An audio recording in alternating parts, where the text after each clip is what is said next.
এবারে চাঙ্গা চাঙ্গা করে একেবারে সুন্দর করে ছুলে মুলে কুচি কুচি করে কাটতে লাগলাম, মানে দেখা যাক কি রান্না করা যায়। এদিকে কাটাকাটি হয়ে গিয়েছিল গাইস, তো শান্ত করলাম।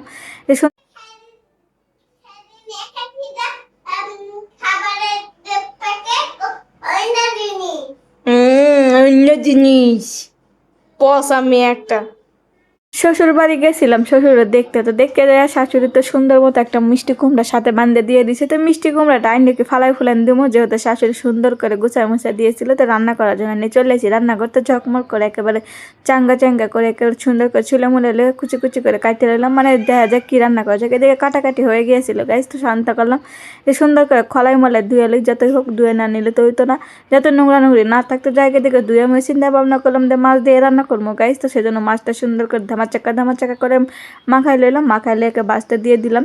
তো এইদিকে বাঁচতে হইতে থাকে, এদিকে পেঁয়াজ তো নিতে হইব, তাই না? পেঁয়াজ না দিলে হইব, রান্না করার সময় তো পেঁয়াজ তো লাগবে। তো এদিকে পেঁয়াজ কাটতে লেগে দিয়ে দিছি একেবারে প্রেশার কুকারের মধ্যে। প্রেশার কুকারে রান্না করলে আমার তাড়াতাড়ি হয়, মানে তাড়াতাড়ি খুঁজি যে কোনো কাজ, সেই জন্য আর কি। তো যেদিকে মশলাপাতি দিয়ে পানি দিয়ে ঢাকনা দিয়ে ঢেকে দিয়ে দিলাম একেবারে চুলার মধ্যে। তো এই যে ফাইনালি আমার রান্নাটা হয়ে গেলে গাইস, তো দেখে কেমন বুঝতেছেন, তো অনেক তো মজা হবো ইনশাল্লাহ। এটা দেখালে খাওয়ানোর পালা, যত খামো তো ইনশাল্লাহ কেমন হলো। আইরে ভাই জানি না শুনে এক পাটের থাই লাগাবেন না, এই যে তার অবস্থা। রাতের বেলা যদি এখানে কোনো মানুষজন থাকতো তাহলে তো সে ইন্নানিল্লা হয়ে যেত, হয়তো বা বাঁচানো যেত না। তো যাই হোক এদিকে মানুষজন ছিল না, আল্লাহ বাঁচাইছে। যে ঝড় হইলো রাতের বেলা 4টা বাজে, তো সেই ঝড়ের জন্য একেবারে থাই পুরোটাই রুমের ভিতর পড়ে গেছে। আর থাইয়ের সঙ্গে সঙ্গে আমার মেশিন ছিল, আমার মেশিনটাও ভেঙে ভেঙে শেষ, মানে আবার নতুন একটা মেশিন কিনতে হবে। কি আর করবো, কিছু করার নাই গাইস। তো জানি না শুনে কেউ সত্যি এক পাটের কেউ থাই লাগাবেন না, একটু টাকা বেশি খরচা হলে 2 পাটের লাগাবেন। 2 পাটের থাই একটু নিরাপদ বেশি, এটা কোনো নিরাপদ নাই, কারণ এটার কোনো সেফটি নাই, সেজন্যই বলতেছি।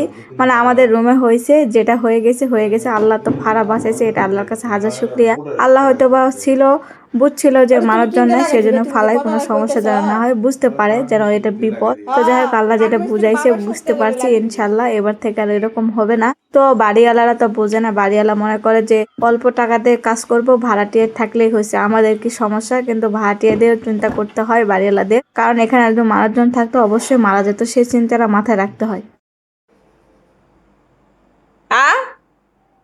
আছে কেন?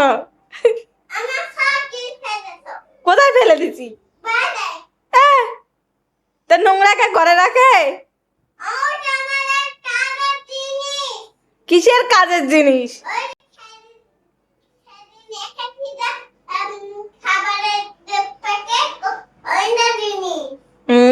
অন্য জিনিস পসা মেয়ে একটা।